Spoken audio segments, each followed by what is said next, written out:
मोदी मंत्रिमंडल में फेरबदल से शिवसेना नाराज हो गई है। शिवसेना ने गठबंधन तोड़ने की धमकी दी। पार्टी प्रवक्ता संजय राउत ने कहा कि शिवसेना गठबंधन पर दोबारा विचार करेगी। ये कैबिनेट नहीं, बीजेपी का विस्तार था और एनडीए की हत्या की गई।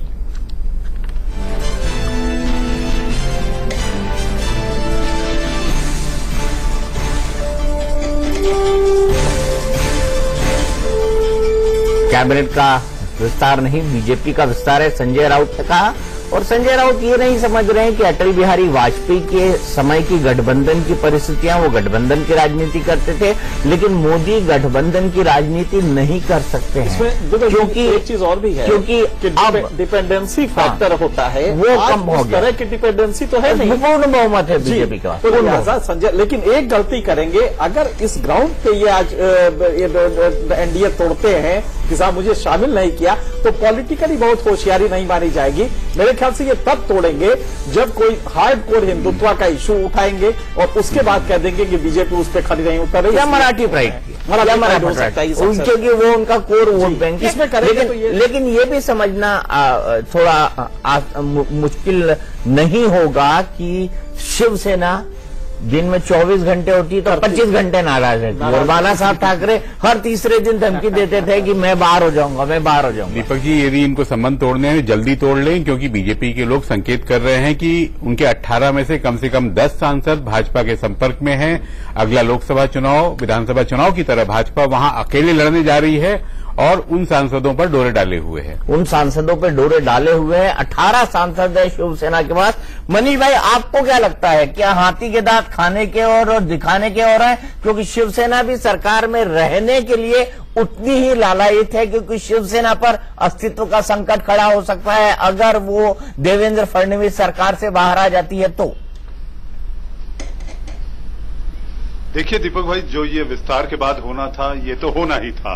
हाँ, जहां तक बात की जाए शिवसेना की सरकार से बाहर होने की, महाराष्ट्र को लेकर या केंद्र से होकर, मुझे नहीं लगता धमकी देना उनकी फितरत में शामिल है। इससे धमकी से ज्यादा मैं कहूंगा गीदड़ भभकी, हमेशा बार बार कहना और फिर बने रहना, फिर गलभैया साथ में हाथ डाल के घूमना, ये उनकी फितरत में शामिल है और ये उनकी राजनीति का हिस्सा है। जैसा कि अभी जिक्र हो रहा था, बाला साहब भी 2-3 दिन नाराज रहते थे और फिर कह देते थे हम बाहर हो जाएंगे, फिर खुश हो जाते थे, कोई मिलने चला गया मातोश्री। तो इस तरह से ये चलते रहता है। इनका केवल अहम जिंदा रहे। शिवसेना ये चाहती है कि लोग उनकी मान मनोबल करते रहें, मातोश्री में दस्तक देते रहें। ये शिवसेना हमेशा से चाहती रही, उनकी पूछ बनी रहे, जिसको लेकर कि आज जो संजय राउत अभी कह रहे हैं कि गठबंधन पर विचार करना होगा, मेरे ख्याल से ये परिस्थिति हर महीने 1.5 महीने में महाराष्ट्र में भी पैदा हो जाती है कि ये नेता नाराज, वो नेता नाराज, नेता रिजाइन कर देंगे, नेताओं के इस्तीफे उद्धव ठाकरे के पास पहुंच जाते हैं, इनके बड़े कैबिनेट मंत्री महाराष्ट्र के कह देते हैं कि मैं तो इस्तीफा जेब में रख के चलता हूं। तो ये सारी बातें शिवसेना की कार्यशैली, उनके राजनीति का हिस्सा रही है। मुझे ये लगता है कि फिर एक बार ये गीदड़ भभकी का हिस्सा हो सकता है। जैसे कि अभी नीरज जी और अरविंद एनके सिंह साहब कह रहे थे कि यहां पर अगर शिवसेना इस समय ऐसा कदम उठाती है तो वो उसके लिए नुकसानदेह होगा, क्योंकि न केवल सांसद बल्कि कई विधायक भी बीजेपी के संपर्क में हैं। आपका अखबार मुंबई से भी निकलता है जी, तो मैं आपसे जानना चाहूंगा कि आखिरकार शिवसेना की वो मजबूरी क्या है? शिवसेना की वो मजबूरी क्या है जो अगर वो सत्ता में बनी रहे तो जो चुनौतियां उनके सामने आएंगी, क्या वो लंबे समय से महाराष्ट्र की सत्ता से बाहर थे और सिर्फ बीएमसी में रहे, इसलिए कहीं वो लिमिट होकर न रह जाए? देखिए, उनकी ताकत अब बाल ठाकरे तो है नहीं जो पूरे महाराष्ट्र पर पूरा प्रभाव रख सकते हों।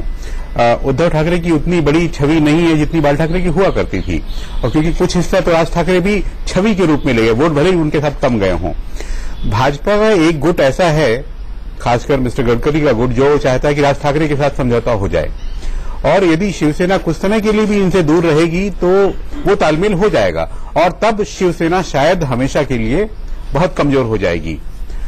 दूसरी ओर, जैसा कि मनीष जी बता रहे थे कि सांसद ही नहीं, कई विधायक भी शिवसेना के जो है भाजपा के संपर्क में रहते हैं। तो यदि देवेंद्र फडणवीस ने उन विधायकों को तोड़ करके अपनी सरकार शिवसेना के विरोध के बावजूद बचा ली, तो फिर शिवसेना का वजूद संभालना बहुत कठिन हो जाएगा और मुंबई ठाणे के बाहर शायद फिर शिवसेना पैर नहीं पसार पाएगी। शिवसेना का वजूद खत्म हो जाएगा। और वाकई क्या उद्धव ठाकरे इस बात को समझते हैं कि उनका करिश्मा मनीष भाई बाला साहब ठाकरे जैसा नहीं है और इसी के चलते उद्धव ठाकरे उनके जैसे राजनीति करने की शैली तो करते हैं, उनके जैसे प्रतीत होते हैं, लेकिन उनके निर्णय उस हिसाब से नहीं होते हैं जो बाला साहब लिया करते थे, बिल्कुल डायनामिक और दो टूक।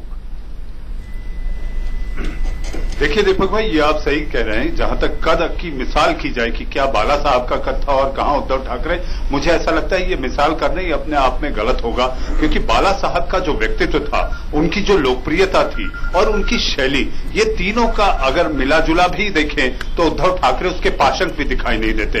कोशिश जरूर करते हैं, बेटे हैं, उनका काम है वो कोशिश उनके दिखाए रास्तों पर चलना, लेकिन मैं नहीं मानता कि बाला साहब के आसपास भी उद्धव ठाकरे खड़े दिखाई देते। जहां तक लोकप्रियता की बात की जाए, जैसे कि नीरज जी अभी कह रहे थे और इसके साथ साथ इनके साहब कह रहे थे, और आपका भी मेरे ख्याल से यही मानना होगा कि आप महाराष्ट्र में केवल मुंबई ठाणे से बाहर नहीं निकल पाए, आपका वजूद नहीं। राज ठाकरे पूरी तरह से समाप्त दुकान है, और इन सारी बातों के मद्देनजर अभी स्थिति जो है, बीजेपी लगातार म्युनिसिपैलिटी चुनाव में मजबूत होती चली गई, महानगर पालिकाओं में बीजेपी की पकड़ बनती जा रही है। ऐसी स्थिति में अगर आप मुंबई ठाणे से बाहर नहीं निकल रहे हैं तो ये महज केवल एक सपना होगा कि आप महाराष्ट्र की गद्दी पे खुद के बूते काबिज होंगे।